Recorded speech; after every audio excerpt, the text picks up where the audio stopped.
Magandang araw mga kaibigan. Bigyan natin ng reaction itong Facebook reel posted by TR Evander. Ito yung interview ni Ted Filon at DG Chacha kay Senator Lacson na kung saan pinag-usapan nila yung pasabog ni Senator Amy na yung kapatid niya, Pangulo, ay gumagamit ng pulburon. Ako, dito, viral itong statement ni Senator Lacson na un-Pilipino, hindi daw yun gawain ng Pilipino yung ginawa ni Senator Amy. Nang daming nagre-react, ang daming bumabatikos. May nabasa kong comments dito na yung pag-kidnap, pagpapadala kay Tatay Digong sa ICC, maka-Pilipino ba yun? Mga ganong tanong. Okay, pakinggan natin. Mag-anak silang dalawa, no? Hindi naman din ako malapit kay Presidente Marcos. Ang masasabi ko lang, medyo napaka-un-Filipino. Kasi tayo, nakakasaksi tayo ng pag-aaway ng magkakapatid. No? Pero yun, nakakonfine sa bahay. Kung hindi man, merong umatong sa siraan behind the back, ano? Pinagkabalita sa mga kaibigan.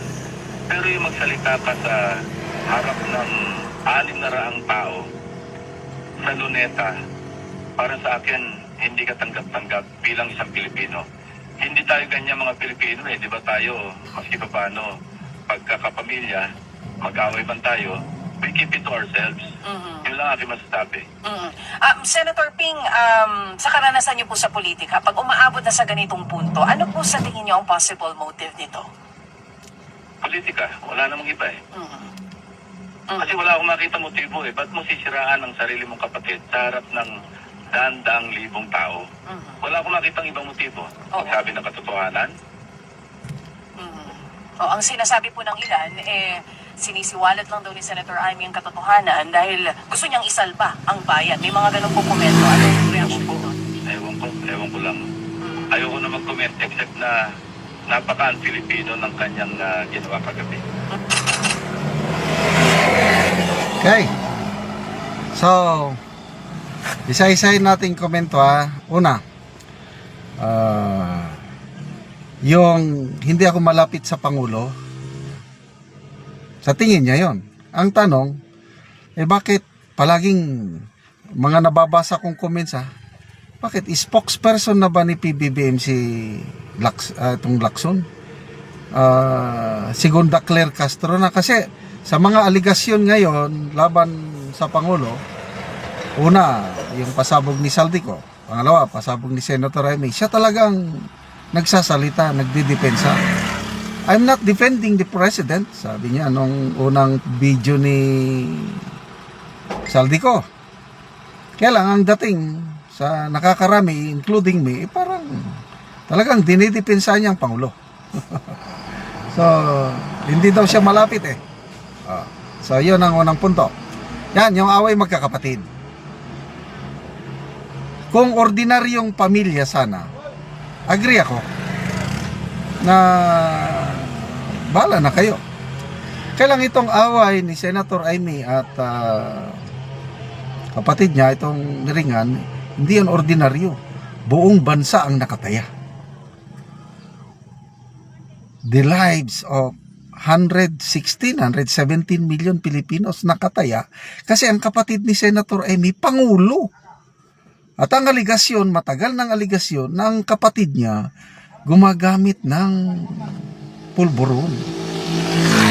Paano naman yan ang buhay ng millions of Filipinos na ang leader, para bang eroplano, nakasakay ka sa eroplano, ang piloto, nako, gumagamit ng ganun. Di ba nakakatakot?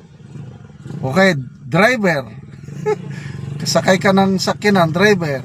Tapos, pag-alaman mo, ang driver, gumagamit pala ng ganun. Ano ka? Kalmante? Bababa na lang ako. Parang ganon. Hindi ordinaryo. Okay. Tapos sabi niya, hindi maka-Pilipino. Anyway, kanya-kanyang opinion lang niya yun. Okay? Opinion niya. Ang opinion ko naman is believe ako kay Senator Amy at nagawa niya yun. mahirap yung ginawa ni Senator Amy. Matagal na kasi itong aligasyon na ito. At madami akong nababasang comments o nagsasalita na bakit ang Senator Amy, bakit hindi siya magsalita kung totoo ba yung aligasyon o hindi. Kasi nga, kapatid niya yon.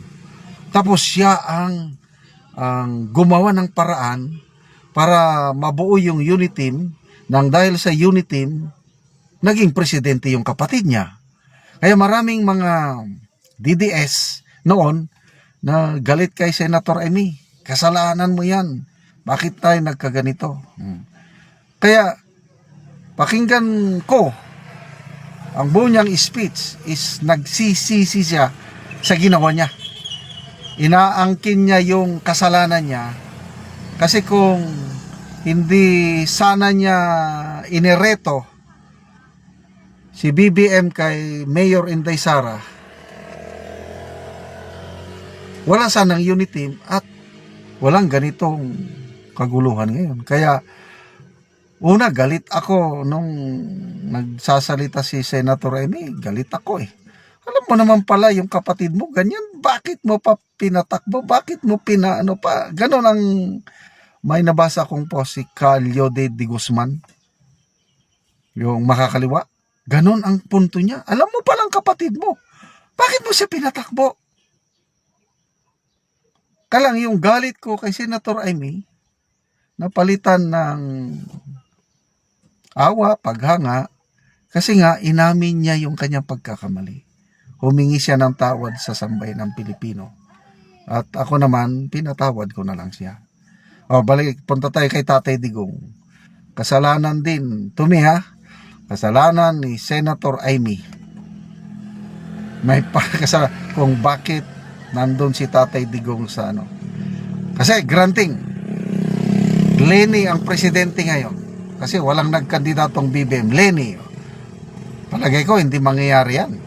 Na Tatay Digong natin madadala sa Netherlands. Nanalo ang BBM dahil kay Senator Amy. At BBM group effort silang nagpakidnap. Kaya ngayon, naghirap ang ating Tatay Digong. Kaya ito, may comment akong nabasa dito ito, Jonabel Papas, sabi niya, napakaan Pilipino nyo. Sabi niya, si Digong nga pinatapon nyo sa ibang bansa nang di nalilitis dito sa Pilipinas, kayo ang napakaan Pilipino ninyo. Yun.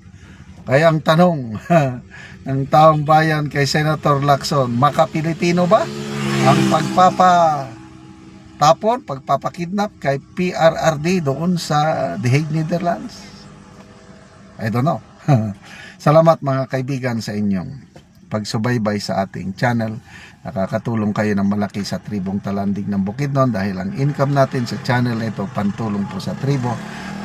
Nagpapatanim tayo ngayon ng livelihood assistance ba? Nagpapatanim ng saging lakatan at Arabica coffee. May tinanim, may anihin. Panoorin nyo ang video na ito. Sa area sa kape ni Junel, mag-espresya sa ang kape. So, muna ni ang itsura sa kape ni Junel nga upat